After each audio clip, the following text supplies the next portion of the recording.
Man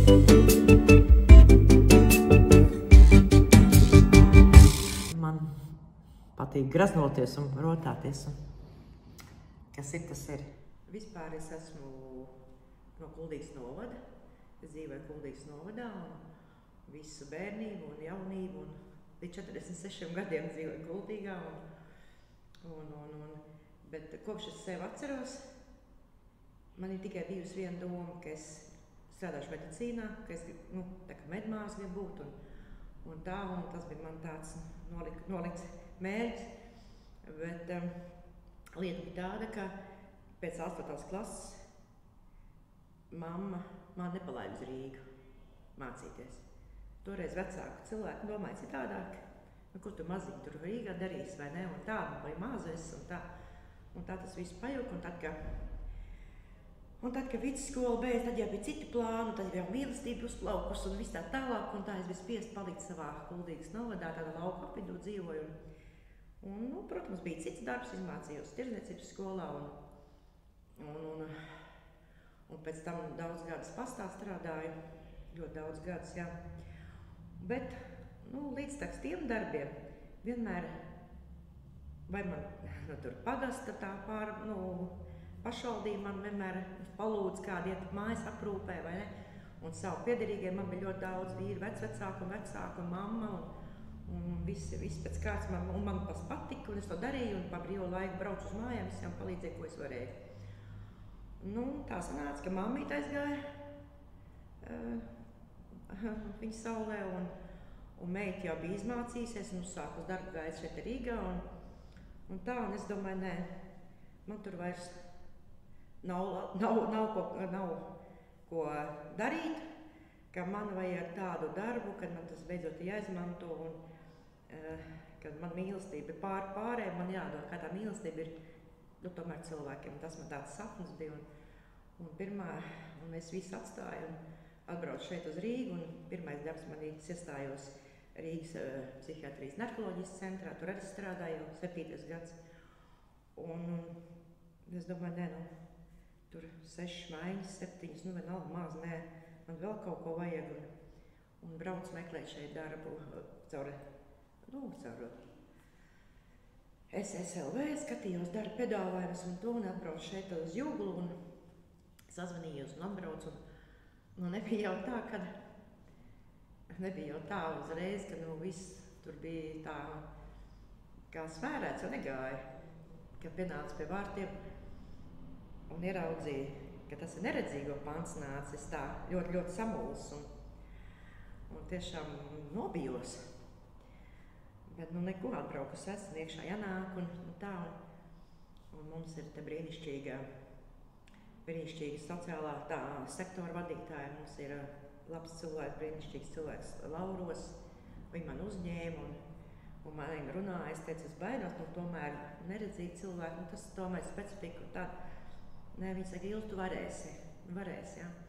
Protams, jā, es piekrītu, nācu, un tālūk, 6 gadi jau ir aizgājuši, un es esmu, viss kārtībā, un nav ko baidīties, un jāstrādā, un pierod pie visu tā, un tā. Tā tas ceļš man atved, un es domāju, tas mūža, tā kā pusmūžā es to realizēju, to savu sapni, ko es nebiju, par ko domāju. Jau tāda lieta, kad te klienti jau arī pierod pie tā aprūpētāja, un mēs arī pierodam pie viņiem, un tā saikņa jau rodās, un ja tu tāds jau esi daudz gadus šeit, viņi jau pazīst tevi, jau, kad tu nāc iekšā runā un tā, un ir jau katram mums te savu mīlulīši, un tas klients arī jau kādu, kas mīl vairāk, man saka, tā saikne rodās un tā. Protams, viņi ir teikuši, pat paldies, un tas vispār nav ko runāt. Var jābūt, protams, es strādāju pie gulošiem klientiem, mums tur ļoti daudz darba ir, mums nesanāk tik ļoti pieiet pie katru parunāt, bet tajā brīdī, kamēr tu viņu kamēr mēs pagrozam, apkop, izdaram visu, protams, ka mēs kādu vārdu parunājam, ne? Un es saprotiet, tagad es to klientiņu tur kopju un daru, un pamparīdzu un visu, ko daru, vai baroju, kā un tā. Jo, ziniet, viņš ar tām savām sastrādātām nevarīgām rociņām, viņš tev satver tavu rociņu un apskauj un pasaka tev to paldies. Un tā. Ziniet, tā ir, kad aizlūst sirds arī, un tad mājiņa beidzot ej mājās, un tad es vienmēr tā domāju, tomēr es kaut ko labu esmu atkal, tā kā izdarījis vai daru labu, ja? Un kad nav tā dzīve pa tukšo dzīvot, tāds mīts izveidojies, kad, ko tu tur, man arī teikuši, ko tu Ilz tur tai pansnātā, tevi apgrieziet tā, tu varētu darīt, ko tur, un es pa māsu palīgi izmācījos arī un slimnīcā strādāt. Un tā, bet es teicu, tas man ir sirds darbs. Es saku, man tas ir sirds darbs.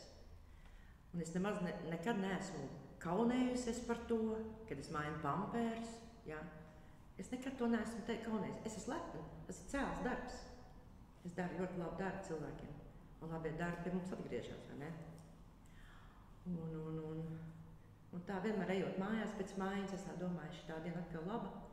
Atkal ir daudz laba darba izdarīts, tu viņas atstājas savus tīri, pabarot cilvēciņu, ja?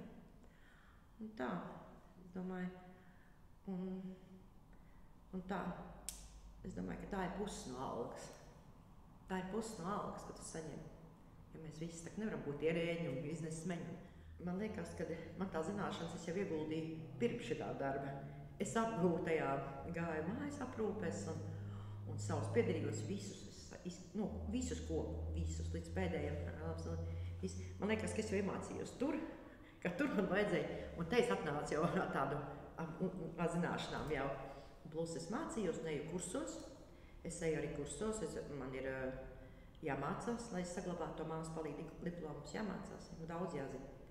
Es eju mācos, es eju kursos, un kāpēc gan ne? Ikdienā arī mums uz ielas ir vajadzība zināt, kā palīdzēt cilvēkam, un vecie cilvēki jāmīl. Un to es varu pateikt, ka vecāki arī ļoti mazi māca bērniem. Jāaicina jauni darbinieki, arī cilvēks tādus jaunus gados, un lai šeit nāk un nebaidās un iegulda savu mīlestību tajos cilvēkos, senioros, jo arī jaunie var apvienot darbu ar mācībām,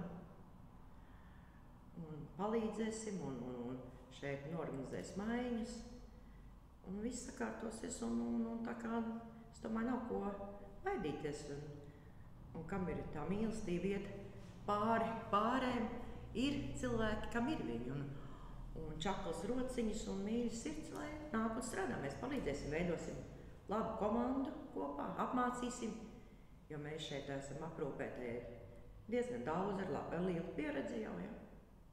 Mēs visi līdz niansēm zinām, kas un kā, un mācam jau arī tagad nāk cilvēki, bet tādi jaunāk gados varētu nākt. Jaunāk, ja mēs jau arī novecojam kā aprūpētāji.